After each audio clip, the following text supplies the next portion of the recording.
Charaka defines Vamana as Tatra Doshaharanam Urdhvabhagam Vamana Sabnyakam, that which eliminates the impurities from the upper part of the body is known as Vamana. Vamana or emesis is the first in the series of treatments aimed at removing the vitiated doshas from the system. As we are all aware, kapha is the dosha that occurs first in anything to do with the living body. In childhood, kapha is the most prominent dosha and is primarily associated with the building up or constructive process or growth that takes place. In the course of a day, kapha is predominant with the beginning of sunrise and the beginning of sunset. During the digestive process, kapha is predominant in the first stage of digestion. And if we look at the erect human being, kapha is prominent in the upper part of the body, that is, the space above the chest region. When this kapha is vitiated, the most important treatment that can be given is the emetic process, which will enable the vitiated kapha to be thrown out of the system. In fact, Vamana is not aimed only at dispelling the vitiated kapha. It also enables correction in conditions where pitta occupies the place of kapha or in a vata predominant kapha state. The medicines used for the Vamana we are about to show you are 3.5 grams Vacha or Acorus calamus and Yeshti Madhu or Glycyrrhiza glabra, Madanaphala or Randia glumatorum 7 grams, 2 grams of Saindhava or rock salt and half gram of rock camphor.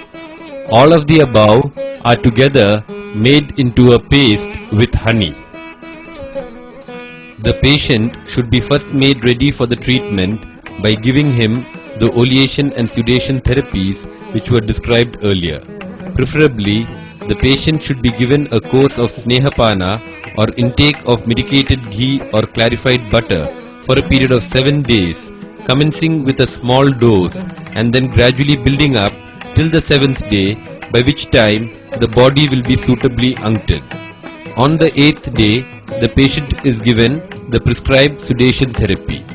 Then, the night previous to the administration of the Vamana, the patient should be given milk or curds or eatables prepared with black gram, sesamum, oil cakes or green vegetables added with large quantities of water. This is given to excite and increase the kapha in the body. The next morning, when the food of the previous day is found to have been well digested, the patient, having offered his prayers, should be asked to sit facing east comfortably on a chair. He should not have taken any food. Then, milk should be given to drink in sufficient quantity till the patient is full right up to the throat.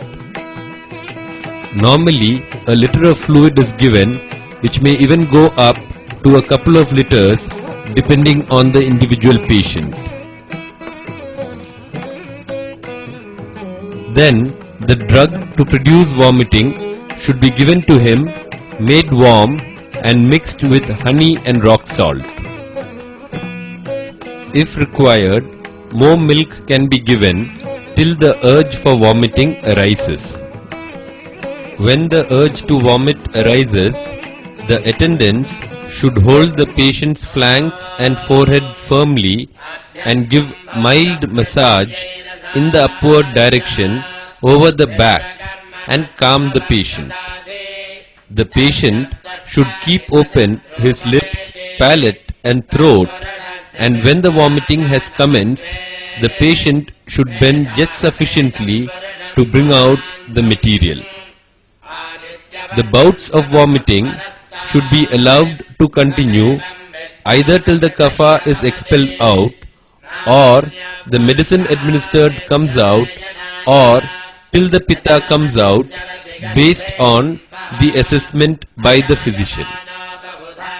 If the vomiting is inadequate, the bouts should be induced further by drinking warm water containing a paste of pepper, mustard, salt, etc.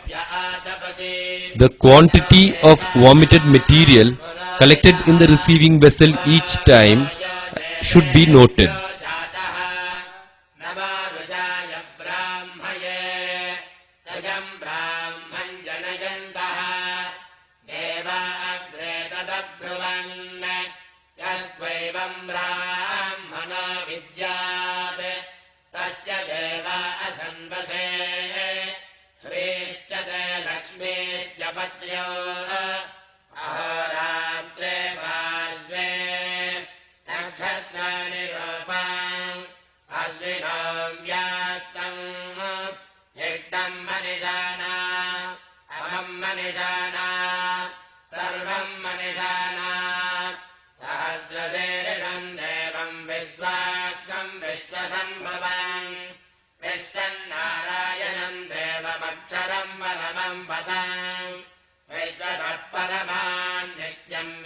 Generally, emesis occurs till the appearance of pitta in the vomiters or the elimination of the entire kapha.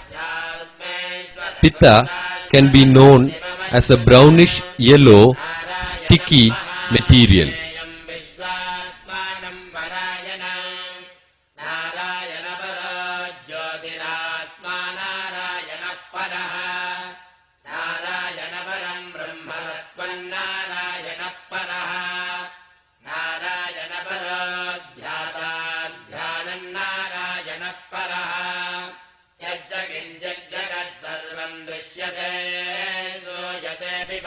The person who has had Vamana adequately should wash his hands, feet and mouth, take comfortable rest for about half an hour and then take an inhalation of medicated smoke according to his capacity, wash once again with water and sleep on a cot inside a room devoid of heavy breeze.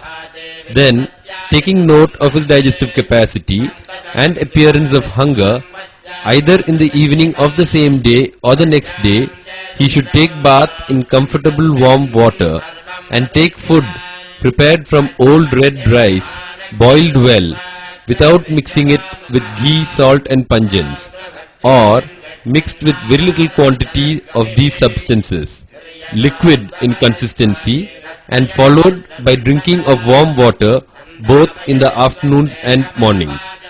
He should also adhere strictly to the regimen of taking liquid foods twice a day for 8 days, 5 days or 3 days respectively, based upon the extent of vomiting that he has had.